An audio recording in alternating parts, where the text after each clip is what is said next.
নমস্কার সকলকে, আমি সুমন পাল। আপনারা দেখছেন টেকলোটাস। আজকে আমি আপনাদের একটা ইয়ারবাডস সম্বন্ধে কী ফিচার্স আছে, সুবিধা অসুবিধা প্রত্যেকটাই আপনাদের তুলে ধরার চেষ্টা করছি। তো এই ইয়ারবাডসটা হলো বোটের। তো প্রথম থেকে শেষ পর্যন্ত ভিডিওটা দেখতে থাকুন, আশা করি সমস্ত ইনফরমেশান আপনারা পাবেন।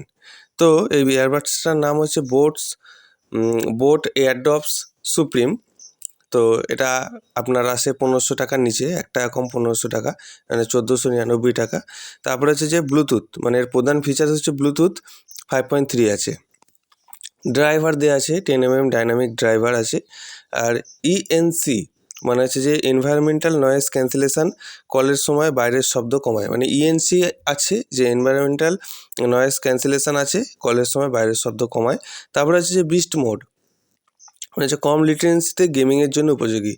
এই সমস্ত হেডফোনগুলো যেগুলো আপনারা এই 15,000 টাকা, 1500 টাকা, 1500 টাকার নিচে, এইগুলো অ্যাকচুয়ালি বেস্ট হিসাবেই আসে, যেগুলো কম বেশি স্যাটিসফ্যাকশান দিয়ে দেবে।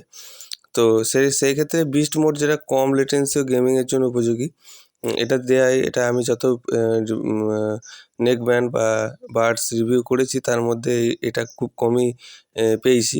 তো এইটা খুব ভালো লাগলো, যারা গেম খেলে তাদের জন্য উপযোগী একটা। তারপরে হচ্ছে যে এএসএপি চার্জ, অল্প সময়ে চার্জ দীর্ঘক্ষণ ব্যবহার করা যায়। মানে অল্প সময়ে চার্জ দিলে দীর্ঘক্ষণ ব্যবহার করা যায়, সেই ফিচার্সও আছে এএসএপি ফিচার্স। তারপর হচ্ছে IPX4 ওয়াটার রেসিস্ট্যান্ট, যা ঘাম ও হালকা জলের ছিটা থেকে সুরক্ষা করে। IPX4 আছে, আপনার ঘাম, হালকা জলের ছিটা সুরক্ষা দেবে বা প্রতিরোধ করে নেবে। সেটা আপনি জিমে গেলে, হাঁটতে গেলে, ওয়াকে গেলে, রানিং করতে গেলে এইটা উপযোগী একটা জিনিস। তা হচ্ছে যে এর টাচ কন্ট্রোল আছে, হচ্ছে যে গান, কল, ভয়েস, মানে অ্যাসিস্ট্যান্ট নিয়ন্ত্রণ, মানে হচ্ছে যে টাচ, কল, গান, ভয়েস অ্যাসিস্ট্যান্ট নিয়ন্ত্রণ আছে। এরপর হচ্ছে যে মানে হচ্ছে যে টাচ কন্ট্রোল, মানে গান চেঞ্জ করা, কলের ক্ষেত্রে রিসিভ করা বা কাটা, ভয়েস অ্যাসিস্ট্যান্ট চেপে ধরলে ভয়েস অ্যাসিস্ট্যান্ট খুলে যাবে, সেটা কথা বলেছে নিয়ন্ত্রণ করা যায়। আর হচ্ছে ভয়েস অ্যাসিস্ট্যান্ট, এখানে ভয়েস অ্যাসিস্ট্যান্ট সাপোর্ট করে গুগল অ্যাসিস্ট্যান্ট এবং সিরি, মানে আইফোন এবং অ্যান্ড্রয়েড আপনি দুটোতেই কানেক্ট করতে পারবেন। সেক্ষেত্রে আপনার এখানে ভয়েস অ্যাসিস্ট্যান্টে সিরি এবং গুগল অ্যাসিস্ট্যান্ট কাজ করবে। সিরি আইফোনে কাজ করে আর গুগল অ্যাসিস্ট্যান্ট আপনার অ্যান্ড্রয়েডে কাজ করে। তার হচ্ছে ব্যাটারি ব্যাকআপ, যে কেস সহ মোট প্রায় 50 ঘন্টা পর্যন্ত প্লেব্যাক দেয়। মানে কেস আপনি যখন চার্জ দেবেন, টাইপ সি পোর্ট আছে এর, আমি বলে দিচ্ছি, মাইক্রো ইউএসবি নেই। টাইপ সি পোর্টে যখন কেসটাকে চার্জ দেবেন, সেই কেস থেকে আপনার কিন্তু বাডসগুলো চলে। মানে কেস সহ 50 ঘন্টা একবার ফুল চার্জ দিয়ে দিলে চলবে। একবার চার্জে এয়ারবাড প্রায় 8 থেকে 10 ঘন্টা চার্জ পিরিয়ড করে। এই যে কেসে যে আপনি এয়ারবাডটা ভরছেন, সেইটা, এই ছোটো জিনিসটা, সেটা 8 থেকে 10 ঘন্টা চার্জ প্রোভাইড করে একবার চার্জে। আর একবার চার্জে কেস সহ 50 ঘন্টা। তাহলে ব্যবহারের ধরন অনুযায়ী পরিবর্তিত হতে পারে। হ্যাঁ, এবার আপনি লাগাতার কানে দিয়েই আছেন, সেই ক্ষেত্রে কমবে ঘন্টা। আর যদি মনে করেন না, আমি শুধু অফিস যাই, গান শুনতে শুনতে যাই, আবার গান শুনতে শুনতে আসি, তাহলে কিন্তু অনেকক্ষণ যাবে। তারপরে হচ্ছে এএসএপি চার্জের মাধ্যমে অল্প সময়ে কয়েক ঘন্টা ব্যবহার করা যায়। মানে হচ্ছে যে এএসএপি চার্জের মাধ্যমে অল্প একটুখানি চার্জ দিলে অনেকক্ষণ আপনি প্লেব্যাক পেয়ে যাবেন, এটাই বলতে চাইছি। এই ফিচার্সটা আছে এএসএপি, যেটার ফলে আপনি অল্প সময়ে চার্জ দিয়ে বেশিক্ষণ গান শুনতে পারবেন। এবার সুবিধা, এই এয়ারবাডসটা বা এয়ারডপসটা, বোটস এয়ারডপস সুপ্রিম নেওয়ার সুবিধা কী আছে? সুবিধা আছে ভালো বেস এবং পরিষ্কার সাউন্ড কোয়ালিটি পাওয়া যায়। ভালো ব্যাস এবং পরিষ্কার সাউন্ড কোয়ালিটি, যেটা অবশ্যই পাওয়া যায়।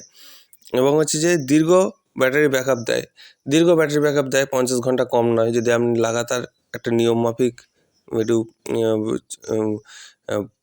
যাতায়াতের সময় বা অল্প কিছু সময়, মানে যেটা হয় একটা শখের জন্য কেনা, যে অল্প সময় আমি গান শুনবো, যখন প্রয়োজন তখন, সেরকমভাবে চালালে অনেকক্ষণ চলবে। বেশিক্ষণ চালালে সেটা একটু ঘন্টায় কমবে। ব্যবহারের জিনিস ভাই, যতক্ষণ খুশি ব্যবহার করে নাও, কোনো সমস্যা নেই।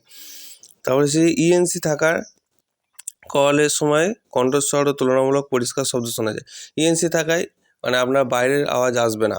হেডফোনটা কানে দিলে ইএনসি এনভায়রনমেন্টাল নয়েজ ক্যান্সেলেশন আছে, বাইরের আওয়াজ আসবে না। সেই সূত্রে আপনার কলের সময় খুব সুবিধা। ব্লুটুথ 5.3 কারণে দ্রুত স্থিতিশীল কানেকশান হয়। ব্লুটুথ 5.3 থাকায় সলিড কানেকশান থাকে এবং দ্রুত কানেকশান হয়ে যায়।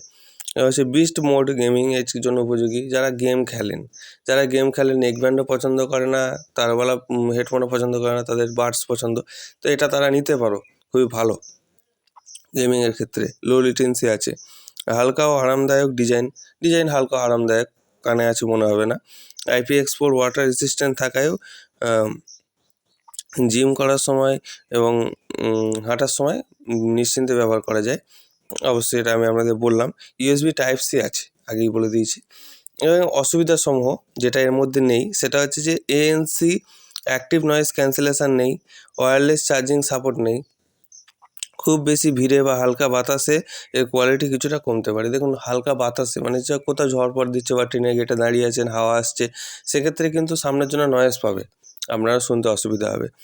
তো এই অসুবিধা বলতে এটা অসুবিধা না, এখানে এই ফিচার্সগুলো নেই, এটা আপনাদের তুলে ধরছি আমি যাতে আপনারা বুঝতে পারেন। যদি এই ফিচার্সটা দরকার হয় আপনি বুঝে গেলেন এটা এখানে নেই, বা না থাকলেও আমার মনে হয় যে এগুলো না থাকলেও কোনো অসুবিধা হয় না। এগুলো জাস্ট বলে, যেটা আপনি ফিল করবেন পরে যে আরে ইয়ার এত বাতাস দিচ্ছে, একটুখানি তো অসুবিধা হচ্ছে, এটা তো বলেনি। এই ব্যাপারটাই তুলে ধরা যে এইটুকু প্রবলেম হতে পারে, তো সেটাকে আপনাকে অ্যাডজাস্ট করে নিতে হবে। তারপরে হচ্ছে যে অডিও পিলদের জন্য সাউন্ড টিউনিং নাও হতে পারে, মানে হচ্ছে যে যারা প্রকৃত এক্সপেকটেশান নিচ্ছে যে বিশাল অডিও ভালো হবে, এই তাই হ্যান ত্যান, তাদের জন্য অডিও একটু মানে আপনি যতই দামি জিনিস নিন না কেন ততই কম মনে হবে অডিও অ্যাকচুয়ালি, সেটাই বলেছে যে এক্সপেকটেশান কম রেখে নিলে সুবিধা হবে। তা হচ্ছে IP64 হওয়ায় জলে ডুবিয়ে ব্যবহার করা যায় না, এটা তো আপনি IP64 একদমই জলে ডোবাবেন না, তাহলে একদম জিনিসটা নষ্ট হয়ে যাবে। তো আশা করি ভিডিওটা আপনাদের ইনফরমেশান দিলাম সম্পূর্ণভাবে, আশা করি হেল্পফুল হবে। যদি না বুঝতে পারেন প্রথম থেকে দেখবেন, বুঝতে না পারলে আবার কমেন্ট করে জানাবেন। তো আপনারা কমেন্ট করবেন কী বিষয়ে ভিডিও চাইছেন। তো ভিডিওটা প্রথম থেকে শেষ পর্যন্ত দেখার জন্য ধন্যবাদ।